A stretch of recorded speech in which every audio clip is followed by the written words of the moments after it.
What's up, guys? It's Coach Grant with First Down Training, and today we're going to be breaking down a great move that all wide receivers need to be comfortable and need to start using at the top of the route. So we're going to be breaking down 3 different situations of this move, when to use it, how to use it, and the mechanics that go into it. So I hope this video helps you guys out.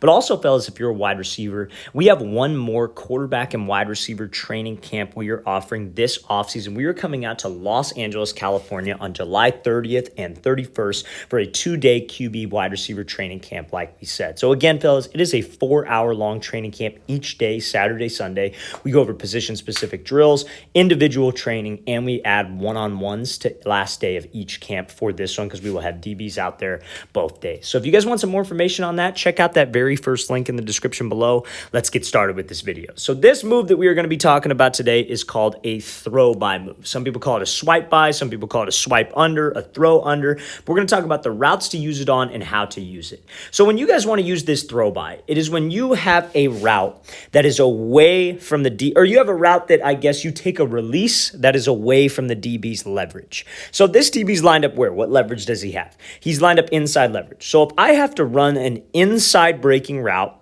against inside leverage, this is when I would want to use that throw by move. So this receiver takes off to the outside because he knows he's probably not going to get the inside release. Ideally, if you're running a dig, we're going to look at a dig here in a second as well, and then we're going to be looking at an out route after that. But if you're running a dig, you're running a curl, you're running a post, ideally, what would you want? You'd want an inside release, right? Because that just makes life easier. You have the inside release. You don't have to throw anybody by. You don't have to work to restack. You just kind of lean and get out.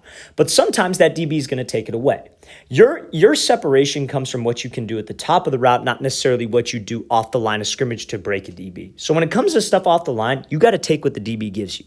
So he's inside shade. I'm going to take what he gives me. That's the outside release. And I'm going to make the absolute most of it so I can keep timing and I can keep spacing with my quarterback. So that's what this receiver does. He's running this curl route. He bursts up to the outside. Now this throw by move is something that you want to use at the last second when you cannot restack. Because obviously against every press coverage situation, my number one goal would be to restack. Whether I'm running a fade, whether I'm running a corner, a post, my goal is to try to get him to trail my back hip so I could give him a little head and shoulder fake and get space. But if I can't do that, I have to have a plan, and that's where that throw by comes from. So that's what this receiver does. That's what Brown does right here. Right as he's about to snap down and make this break, he puts the hand on the back shoulder of this DB. You could also put it on the back hip. It's either shoulder or hip. Those are the 2 points of control that I like for you guys to try to hit. Now, the mistake that a lot of wide receivers will make is that they won't have that hand go at the last second. They won't swap by as soon as they are dropping their hips, as soon as they're trying to plan on a cut. They will almost run with their hand on this DB's back. They'll put the hand there, they'll run up a few yards, and then they'll break. But as soon as that DB feels your hand on the back of his shoulder, what do you think he's going to do? He's going to start to slow down. He's going to start to anticipate. So we have to make sure, fellas, to get him to flip his hips so I can actually do this throw by, I have to self-fade. So I'm taking my outside release, right? Outside release versus inside leverage. I got to make sure that I'm running hard. I'm running in full stride. My pad level stays the same. I don't raise my chest up before the break. Because if I can do all 3 of those things, that DB, I guarantee you, will commit to the fade. And then when it's time to break on a dime, I could use that hand to get separation. Now, a lot of people will say, well, oh, isn't that a flag? Isn't he pushing off? It's not a push off if you don't extend and like shove him in the back. Like if you're running and let's say the ball's maybe thrown in the air and he takes this hand and just shoves him over and then makes a catch, yeah, it's offensive pass interference. But if it's at the break point and it looks like hand combat, like you were just trying to swat his hands off of him, that is how you guys can create space, not get the flag call, and be able to make this play on the ball. So let's play this thing full speed one more time. Then we will show another example of this route and how you could use it on dig route in kind of a more reactionary setting, if you will. So now we go to this first clip here. So this wide receiver, again, we got inside leverage DB. This is like one of those situations where he almost makes the mistake of forcing an inside release against this look, but he's able to react and get this throw by down. So I just want to talk about this situation, then we'll talk about an out route. So he comes off the line, DB's taking away the inside, works to the outside, and then is able to swat him off on the dig. So same idea. We are using this throw by move when we have an outside release against an inside leverage DB, and we have an inside breaking route. Outside release for an inside breaking route. Or it would be an inside release for an outside breaking route. And we're going to talk about that in a second. But when he gets to the top of this break point, again, key similarities. Right at the break, that is when he is swatting by. Where's his hand? Back of his shoulder. Putting the brakes on, is able to slip underneath and accelerate out of that break. Now, when it comes to that throw by, fellas, whether you're running a dig, whether you're running a curl, whether you're running a post, and you do this type of throw by, you have to make sure we do one thing. We accelerate.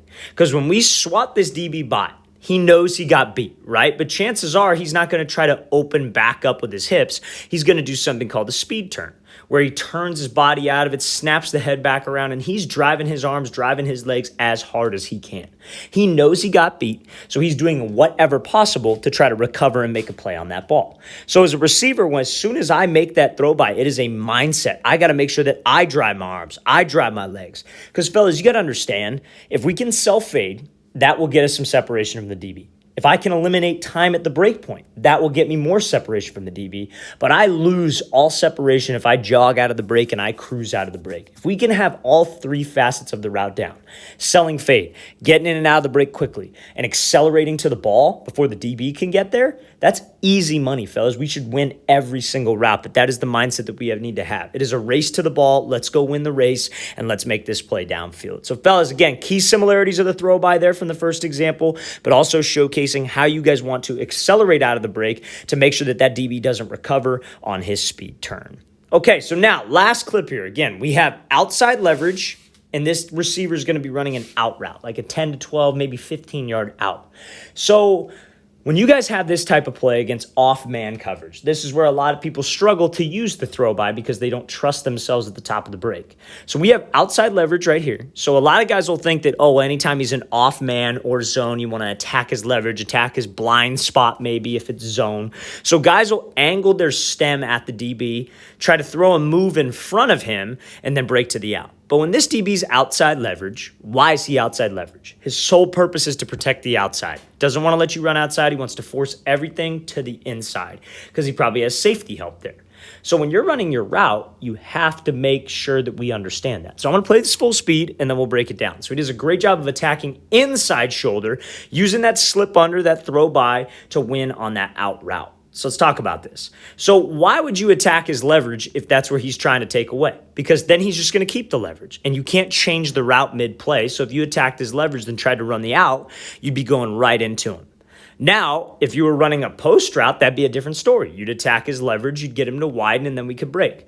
But now this throw-by move, again, like I said, is something you want to use when you have an inside release on an outside breaking route against outside leverage, right? Inside release on an outside breaking route or outside release on an inside breaking route. It's the opposite. When you have a route to the leverage of the DB or to the opposite of your release, that's when you use this. So again, he pushes vertical because the goal on a throw by is to get what? Get this DB's hips to be committed to the fade. So he's running full stride, running hard, full speed, good pad level.